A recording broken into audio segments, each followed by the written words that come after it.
Boxing King Media. We're back out here at the Gold Coast in Australia. Delighted to see you again, Jai.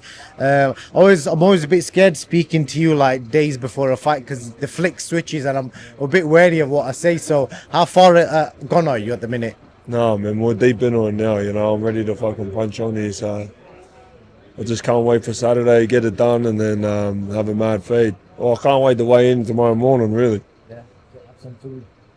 Yeah. Well, before we talk about anything, and I feel like I need to do this because, the last time when I came to Australia, the man that picked me up at the airport, unfortunately, is not with us anymore. Your coach, as part of your team, Kerry, great guy, had a great smile on his face, and he picked me up from the airport last time. And today, obviously, he wasn't there today, and you suffered the sad loss of Kerry recently. So I just wanted to maybe share a few words about him, maybe share some experiences that you'll obviously cherish forever. Yeah, man, Kerry was a massive part of our team, bro. Camp definitely hasn't been the same without him. Hearing his voice, listening to his laugh, and he was a very, very good guy. But we live on through Kerry, and we push deeper and dig deeper for Kerry. You know, uh, Obviously, you've told me in the past before you've experienced a lot of crazy things in life that kind of change your views on life. What did you kind of learn from that moment? Because it was obviously unexpected. So, what did you take from that? As a 30-year-old man yourself. Yeah, it is, man. I think my whole team has learned from that. We called Kerry the glue. Kerry was like the glue of the team.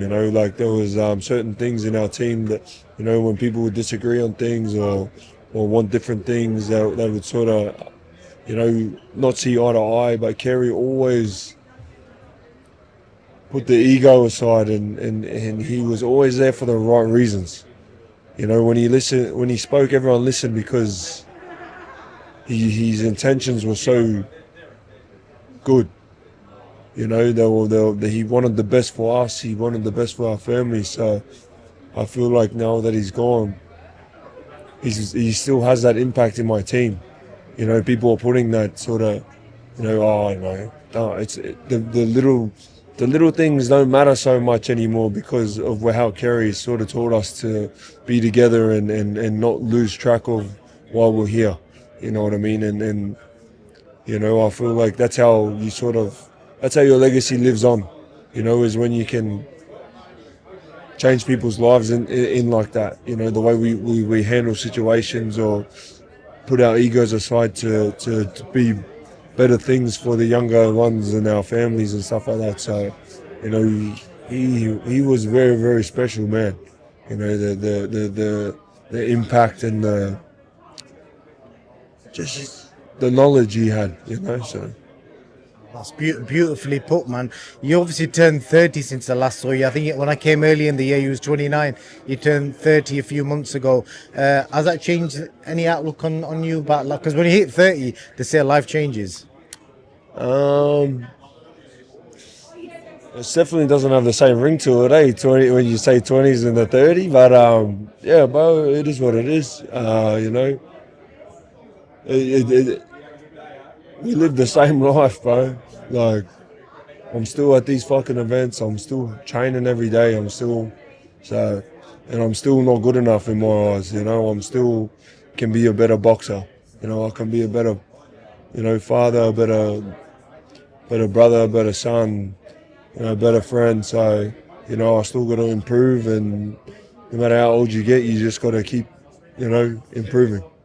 I had the pleasure of speaking to Roy Jones Jr. a few weeks ago, and there's a quote that he said to me, and when he said it, the first person that came to my mind was you, because I think you, in the past, you've said similar sort of things because you work in a similar sort of mindset.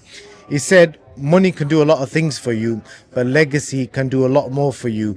For you, your bloodline, and you'll be remembered more for your legacy than the money you make." And I feel like that is probably you in a quote. Yeah, well, money fixes a few problems, but it don't fix everything. I've learned that throughout my career as well. We don't come from much, and now that You know, we're not fucking fully rich or anything, but we're safe. You know, and we still have the same problems. You know, it still doesn't fix certain things, but like I said, man, we're living, we're learning, and we're trying to improve. So You you got this guy in front of you this Saturday, Hussein Sinkara, and I personally never heard of him up until obviously he came up to fight yourself, and obviously he's 40 years old, got a lot of knockouts on his record. He's been talking all week about how he wants to stand on trade with you. I'm not sure if he's joking or if he's telling the truth. What do you think? I don't know. I think he wants to make it like that. He wants to make it ugly, give himself a chance. You know, I think this guy's willing to go out on his sword. To be honest, you know, he's an older dude. He's been around for a while, and to be honest, I don't think he's got too much left in him. You know, but he's still good. He's still sharp. He's still got some dangerous power. So, you know, I think he's willing to fucking go out on his sword and wants to go have a bang. But, bruv, I control the fight. You know, I'll box when I want to box. I'll hit when I want to hit. And we make the mistakes. We make him make mistakes, and we capitalise on them. You know, I'm curious to see how aggressive he actually comes out. You know, because everyone wants to punch on until we're fucking actually punching on.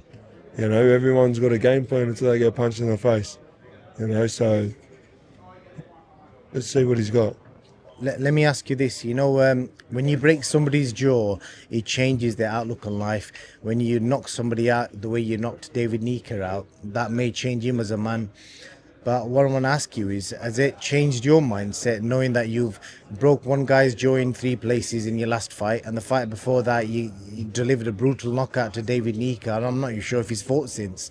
Has that changed you in any way, doing that to 2 men? Man, I've been boxing my whole life. You know, I've seen people get knocked out and broken jaws. You know, I broke my jaw. I broke my own jaw in 2 spaces. You know what I mean? It was hanging from my freaking face. But this is the sport we picked. You know, we live and die by the sword, and my work's not done yet. So, you know, I'll knock out and break as many jaws as I need to till my job is done. You've obviously, like you've told me before, I think once you told me that you went into a fight with broken hands because you couldn't afford to pay for hand surgery. That's a crazy mindset to do. Obviously, that was back in the day, but do you still kind of have that same mentality? Let's just say in a similar situation came about, obviously you can afford to pay for surgery, but that do or die attitude, that is that ever going to leave you? Because that, when money comes, that can change some people. So we are here. You know, as soon as that bell goes, we're willing. Hey, like I always say, bro, we live and die by the sword. You know, we're fighters. I'm a fighter first. You know, I've been boxing my whole life. I respect the sport too much. So as soon as that bell goes, man, it's whatever it takes till the last bell. And then as soon as the last bell goes, man, we're friends. You know, I'm not even stressed. But during that fight, it's kill or be killed. Obviously you got Sin Cara ahead of you, but obviously you've been chasing the unification fights. It sounds like Zerdo is now going to be fighting Benavides because he's moving up. That's pretty much official. It's going to be on Cinco de Mayo in May next year. Zerdo made some comments about you recently. I don't know if you saw him. He basically said, I didn't even know who Opetaia was until recently. Someone told me some things he said, and I think he might have rocks for brains. This guy hasn't impressed me at all. He's fought a bunch of cannon fodders to get where he is. These outbursts and spreading lies, saying he called my phone, reminds me of my ex-girlfriends. Did you see that? But you notice I've never ever disrespected a fighter. You know, I've never disrespectfully called people out. I've never ever speak badly about anyone. I've never said anyone was an easy fight. You know, all I said is I want to fight the best. You know, and if you get mad at that, you know, what the fuck's wrong with you? You know, we're fighters, we're boxers. We should want to fight the best. You know, him not knowing who I am, doesn't he know who the best in the division is? You know what I mean? Like, it is what it is, bro. You know, whatever he says, he knows now. Now there's no excuse. You know, as much as he wants to say, there's no excuse now. He knows who I am now. He knows what the people want. You know, I've been seeing even boxing pages, you know, boxing, like respectful boxing shows talk about, oh, you know, but Benavidez and Ramirez, will make more money. Uh, but fuck the money off. Like, don't you want to see the best fight the best? Like, what is YouTube and making money and the showbiz has this taken over whole of boxing now? Is this what they think? Even respectful boxing shows are talking about not for the best fighting the best. They're talking about, oh, he's more famous, so he should fight him because he's more famous. What's happened to this sport? The best fight the best. That's the way I've always fucking thought that. I have been fighting my whole life. Boxing has given me everything. I respect this sport. I'm not losing track of the best fighting the best. It's just crazy to see how everyone's falling into that trap of he has more followers on Instagram, so pick him. But it is what it is, man. We just got to go with the flow and keep winning. And hopefully, one of the boys just want to be the best. On that note, you've got Jake Paul, Anthony Joshua in about 2 weeks' time with a similar sort of undertone to what you just said there. What do you kind of make of that, and what do you kind of expect to happen on that night? But this is what I mean. These guys, they're not fighting for world titles. They're fighting for paychecks. That's show business.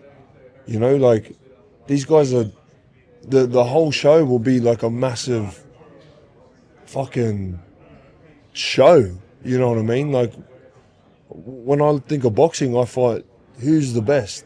Who's the best in the division? You know what I mean? But people are just changing it. It's sort of drifting in the other way, but hopefully it comes back. But I think this new TKO thing with Dana White, people start signing up to that. He'll want to see the best fight the best, so we just got to see what happens, man. And I just got to focus on myself and do what I got to do, and hopefully I can get these fights over the line and, become undisputed, because that's what I feel like every fighter should want to do. Well, there's people out there who are suggesting Jake Paul might have a chance. Some crazy opinions out there. What do you say to that? Hey, have a chance with who? Oh man. I feel like if it's like staged, it'll just be too hard to stage. You know what I mean? Like, he should just demolish him, but who knows what the hell they're up to. I'm not even focused on that. You know what I mean? Like, I've got a fight to take care of, and then I want to move on to the next and become undisputed. That is my goal. I'm not worried about who Jake Paul's fighting. Last question for you. I spoke to Roy Jones and I mentioned yourself, and I said he's in a predicament where he can't get the fights to become undisputed. And I said, what do you think he should do? Because he's kind of done it all, and he said, if you want to be undisputed, if it means you got to wait for another year, do it. Wait. But obviously you're the man in the know, so you still got the same goal? You're going to wait? Because obviously there's people out there saying that the big fights are all at heavyweight if these guys don't want to fight you. Hey, the big fights are heavyweight, but like, if I go to heavyweight now, I kiss all of it goodbye. I will never become undisputed. Like that heavyweight chapter of even staying busy and fighting for world titles, that slows down even, you know what I mean? Like, all those big names already fighting each other, then I come in the mix. It sounds good. Go up to heavyweight, but you know how much fucking moving parts going. I can't even get these guys to take the fight as cruiserweight, and look where I am. Imagine going to heavyweight and trying it all from this. It just seems so unrealistic, but bro, in my head, man, I just honestly believe that these fights are going to come. I believe that I'll get, I'm going to get Badu Jack, or the winner of Badu Jack's fight, the WBC mid next year, and by end next year, I'll be fighting for the WBO. That is my honest belief, and I've never lost track of what I really wanted, and I've never been disrespectful to any fighters. I don't think these fighters are even easy fights. I believe I'm going to have to earn them, and I'm going to have to train my ass off to win them. But this is what I want. I want to prove I'm the best, and I want to live the life of a world champion and undisputed cruiserweight champion of the world. So, whatever it takes, I'm willing to fucking do. You just proved Roy Jones Jr. right. You are chasing legacy rather than money. Because if he was chasing money, you'd be flying straight up to heavyweight. So, yep, you're correct with that one. Lastly, do you want to just let the fans know to watch your fight on the UFC Fight Pass worldwide? And I think it's Stan Sports in the Australia, but our UK audience can watch you live Saturday on UFC Fight Pass. Yeah, so internationally, the UFC Fight Pass, man, you can watch the fight there, or in Australia, Stan Sports, man. It's the first time having mainstream media. Finally, we've had some mainstream media come on and help out. We've been fucking doing it hard, going through the trenches, carrying this sport. But, we finally got some help with the media and stuff, so it's going to be a good card.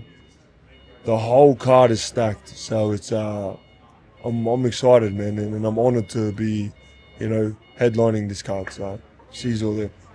Urge the fans to watch the baddest man on the planet back this Saturday. If you can find a badder man than Jai Opetaia, let me know. Thank you very much.